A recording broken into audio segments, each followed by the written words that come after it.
Children, today we are going to study chapter 9, Getting to Know Plants. You have already been provided with the PDFs and explanation of the chapter. Now we are going to study it through live class. First of all, let us have an introduction to the chapter. Now, all around us, we see many types of plants, from the tiny grass to the tall neem, from the prickly cactus.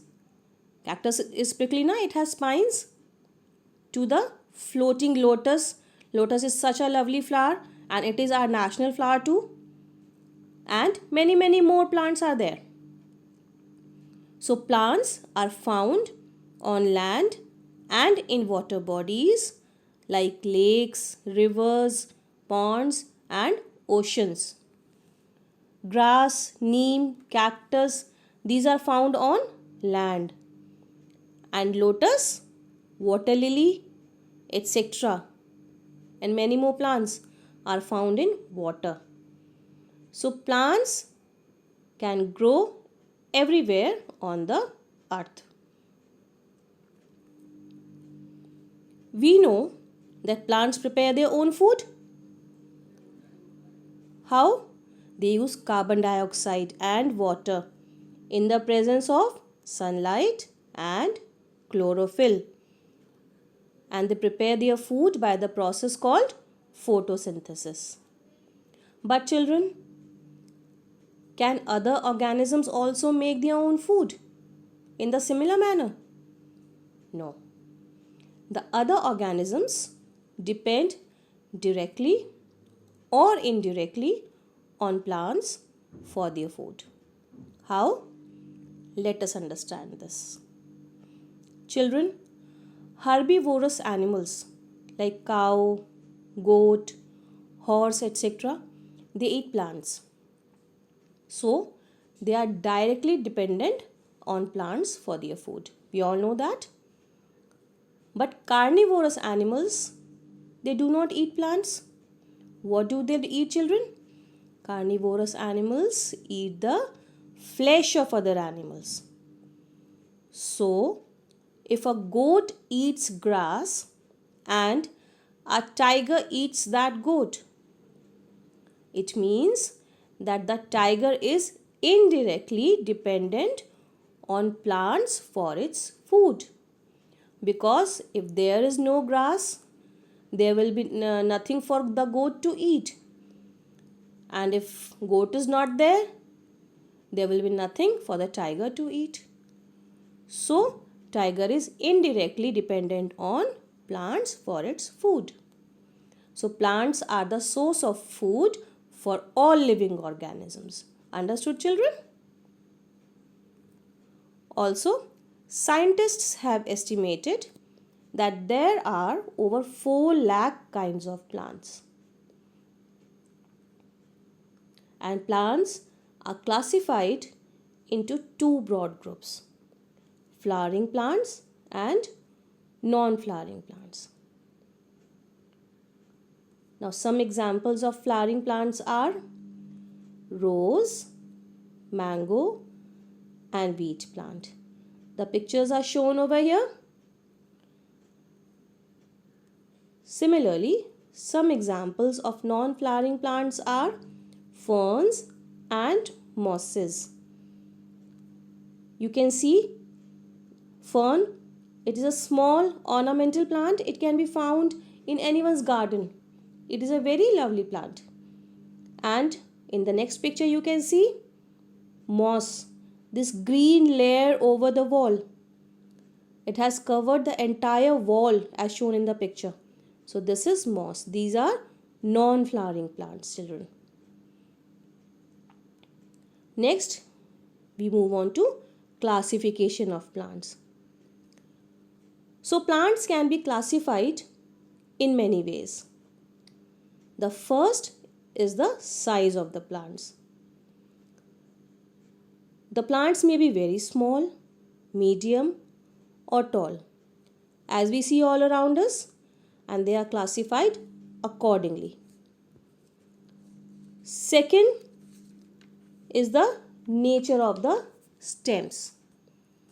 The stems can be thick and hard, thin and hard, green and tender, that can stand straight, and weak, that cannot stand straight.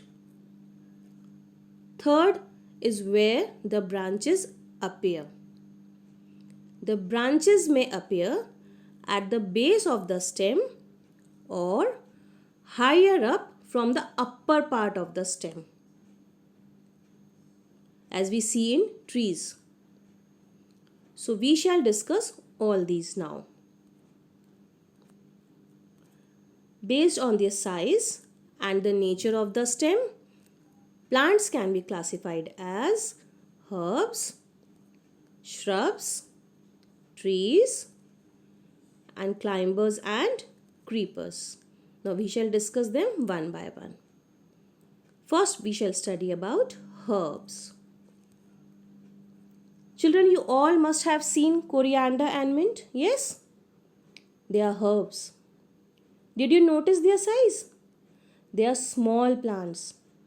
So herbs are small plants less than 1 meter in height. And they have green, tender stem with few branches only, as you must have seen in coriander. Yes? Its stems are also quite tender. You can easily break them with your hands. These plants may or may not have branches.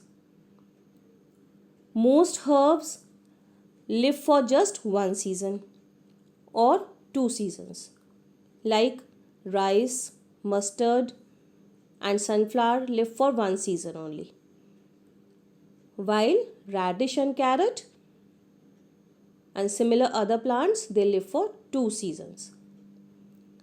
But some herbs like canna, they do live for many years. Some more examples of herbs are shown in these pictures. See children, the first picture is of tomato plant. The second picture is of mint plant. And the third picture is of brinjal plant. You can see their small size. They are not more than 1 meter in height. Yes? Next are shrubs. Children, shrubs are medium-sized plants, about 1 to 3 meters in height. So, they are taller than herbs. Herbs were less than 1 meter in height and shrubs are about 1 to 3 meters in height. Also, they have thin, hard stems. Though the stems are hard, but they are thin, with branches that arise near the base of the stem. Let us see a few pictures of the shrubs. Children, these are pictures of hibiscus plant and lemon plant. As you can see, both these plants have thin stems, but the stems are hard. They are not thick, but still they are hard. Also, if you look at the branches, you will find that they are starting from where? They are starting from the base of the stem, and the branches are growing in every direction, not in any particular direction. They are growing in every direction. Some other examples are also there: rose, henna plant, bougainvillea, etc. There are many more. Now we come to trees. Now children, you all know what type of plants are they, don't you? Trees are tall plants and they are generally over 3 meters in height. You must have seen them. And what type of stem do they have? Trees have thick, hard and brown stems. They have one main stem called the trunk of the tree. The trunk bears many branches at the upper part of the stem. So in trees you will find that branches arise from the upper part of the stem. In herbs there were not many branches.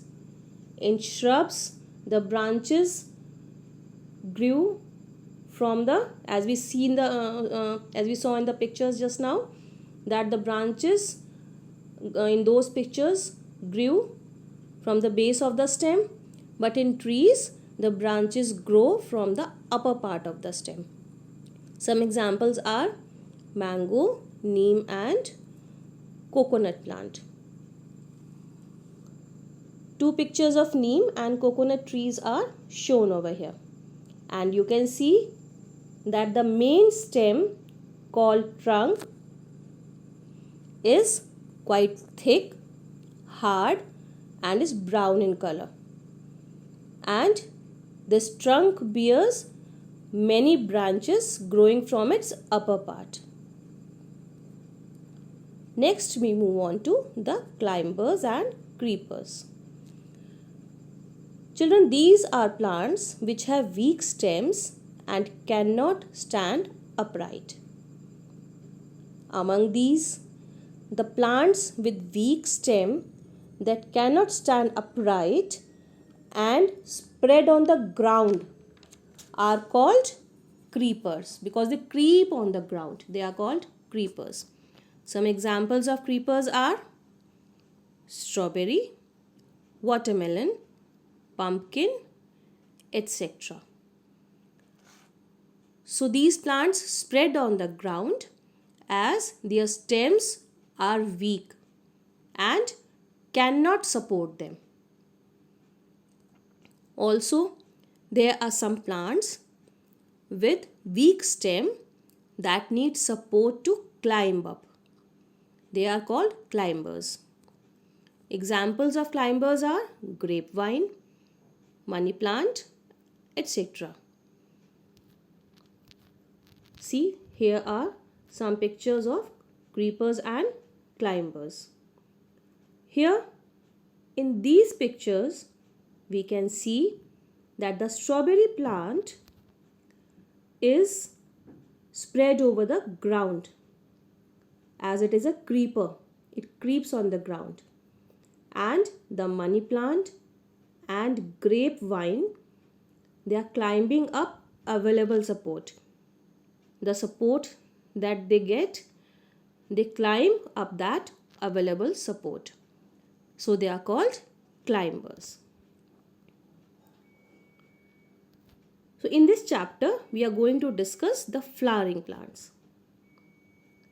Children, flowering plants grow everywhere on earth, except where the climate is extremely hot, cold, or extremely dry. Just like in deserts, the climate is extremely hot also and dry also. And in polar regions, the climate is extremely cold. Also, they generally grow in soil, but they are also found in freshwater lakes, just like lotus and water lily I told you, rivers, ponds and oceans. The water found in lakes, rivers and ponds is fresh water. It is not salted. But the water that is found in oceans and seas, it is salted water. It contains mineral salts in it. But still there are plants there, flowering plants there. So these flowering plants can be small herbs, parasitic plants, shrubs, vines or giant trees. Also, scientists have estimated that there are more than 260,000 kinds of flowering plants. Let us discuss the basic structure of a flowering plant. A flowering plant is made up of two main systems, the root system and the shoot system. First, we shall discuss the root system. So, roots have different structures and are modified to carry out a range of functions. What are the characteristics of roots? Children, the root system is the part of the plant that usually grows below the ground. Why have we used this word usually over here? We shall understand as we move further in the chapter. Roots always grow towards moisture and gravity and grow away from light. And what does this sentence means? You know what is gravity? It is the force with which our planet Earth attracts various things towards itself. So roots also grow towards moisture where they can find water and gravity. And they grow away from light, not towards light. They grow away from light. And also they do not have seeds, flowers or fruits. Unlike the shoot system, root system does not have seeds, flowers or fruits. Now let us discuss types of roots. There are two types of roots: tap roots and fibrous roots. Now let us discuss tap root system. Children, the tap root is the main root that grows vertically down into the soil when a seed germinates. It is also called the primary root. So there is a single main root that grows down into the soil. And that single main root is called the primary root. It is long and tapering. What is the meaning of tapering? It means that it is broad at the beginning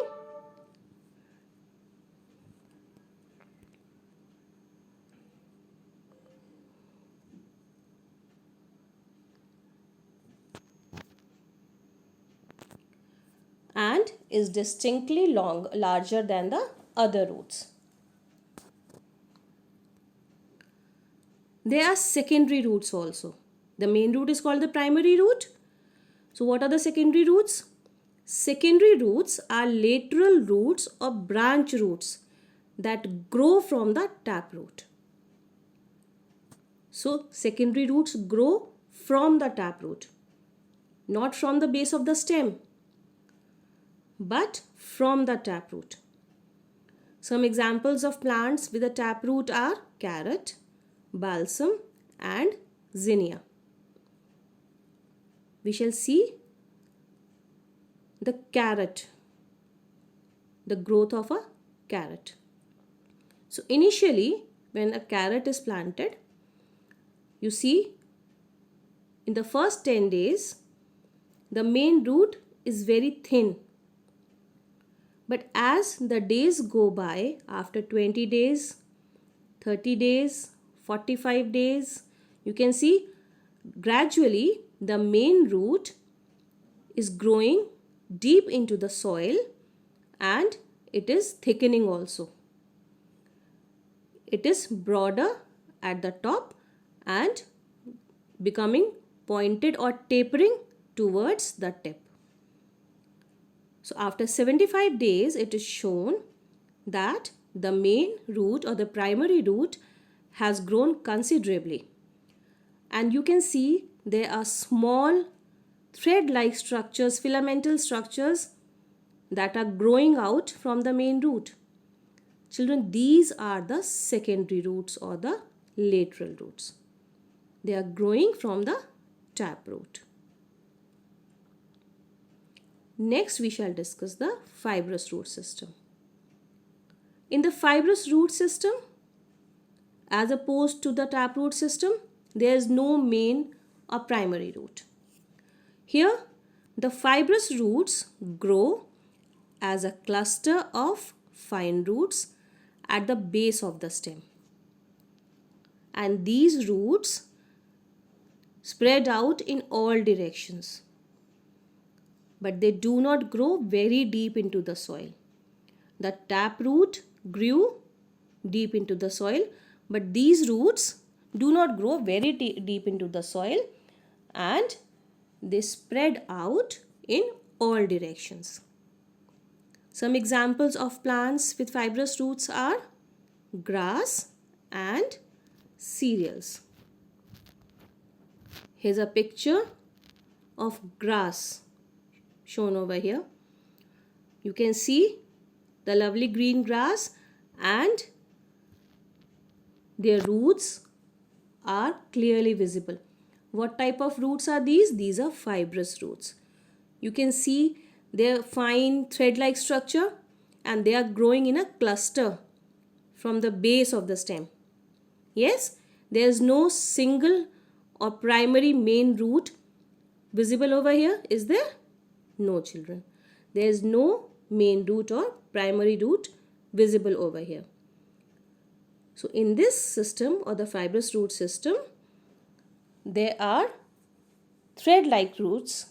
They grow in cluster from the base of the stem, and they can grow in any direction. They do not grow deep into the soil.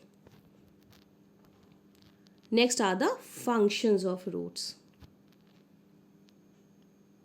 So children, you must be aware that roots anchor the plant in the soil and prevent it from being blown over. Such huge trees we see, such tall trees we see everywhere, and how they are anchored to the ground? With the help of roots, children. Yes, if there were no roots, the plant would topple over. However tall it might be, it will not be able to stand upright without the support of the roots.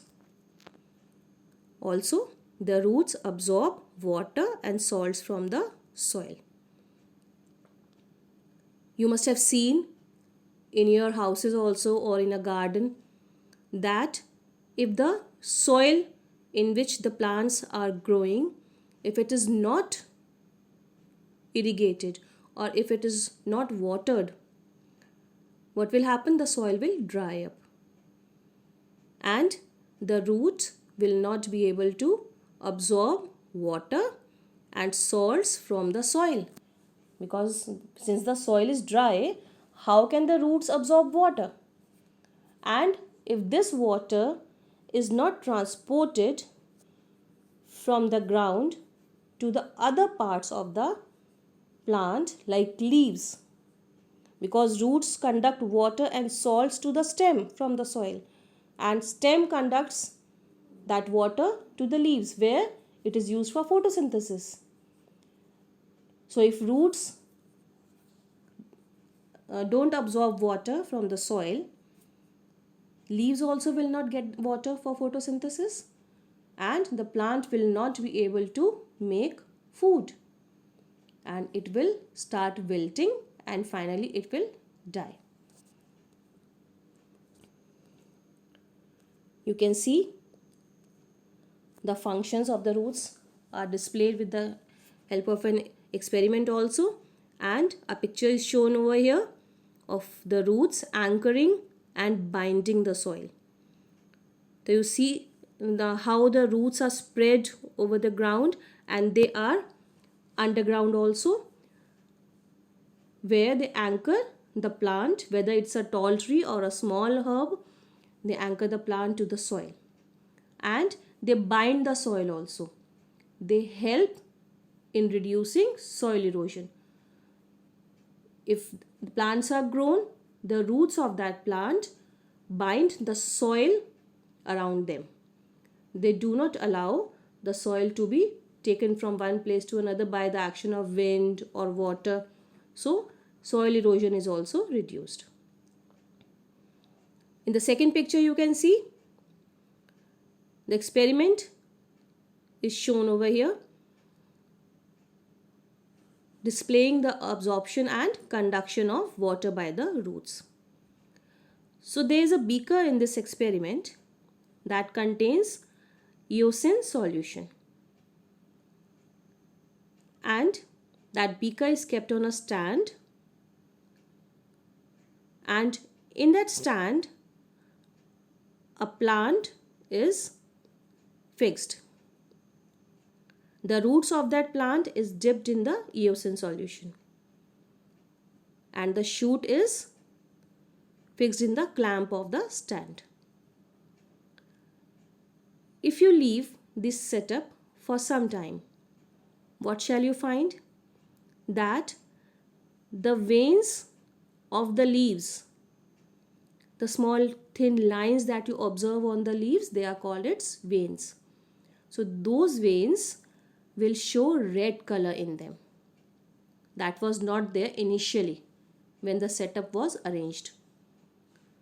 So how did this red color, how is this red color visible in these leaves? How did it arrive there? Because the roots absorbed that color from the solution and they conducted that color to the stem, and then stem conducted it to different parts of the plant. So this shows that roots absorb water and mineral salts. Now there are certain modifications of the root as well. What are they? In some plants, roots are modified to perform special functions. These functions include storing food and providing support, and in some plants absorbing food from other plants as well. So first we shall discuss storage roots. Large and fleshy tap roots. Just now we discussed carrot, also beetroots, radishes and turnips. They serve as underground storehouses of food. So whatever food is prepared by the leaves by the process of photosynthesis, it is being stored in these roots, and they become fleshy and large. Hence they are called storage roots, because they are storing food that is prepared by the plant by the process of photosynthesis. The plant uses this stored food when it requires nourishment for growth, and these roots are edible. That is why they can be eaten as food. We all eat carrots, radishes, beetroot, etc., don't we? So all these are storage roots. See, 3 types of storage roots are shown in this picture: radish, beetroot and carrot, and they are very healthy to eat as well. Next are supporting roots. They support the plant. Children, climbing roots provide support to the plant, as the stems are too weak for the plant to stand on its own, as we discussed in the case of climbers. For example, black pepper, money plant and beetle. Also, in plants such as sugarcane, banyan and maize, new roots grow downwards from the main stem or branches. So here the roots are growing not only from the base of the stem but from other places also, on the stem only or on the branches. These supporting roots grow towards the soil and act as pillars to support the plant. These roots are known as prop roots. In case of the banyan tree, the thick prop roots look like additional tree trunks, and it looks like that there are a number of trees growing together. Though it is a single tree only, but due to those roots, it appears that more than one banyan tree are at that place, are growing together at that place. These two pictures show the prop roots. In the first picture, you can see the hanging roots growing from the branches of a banyan tree. So these roots are growing from the branches and they are growing downwards towards the soil. When they reach the soil, they go deep into the soil, and the upper part that is outside the soil, it hardens and it thickens, and it appears just like the trunk of the banyan tree. They keep on thickening as the tree grows and grows, and the life of a banyan tree is very long. So after few years, it appears as if these are not prop roots, but these are trunks of other banyan trees, and many banyan trees are growing together. But that is not the case. It is a single banyan tree only with a single trunk, but all around it are prop roots. They are not trunks of other banyan trees, they are prop roots of the same banyan tree. Next picture is of maize plant. You can see these stilt-like roots arising from the stem, and they are growing towards the soil, and they are supporting the maize plant as small pillars. So these are also known as prop roots. That is all, children.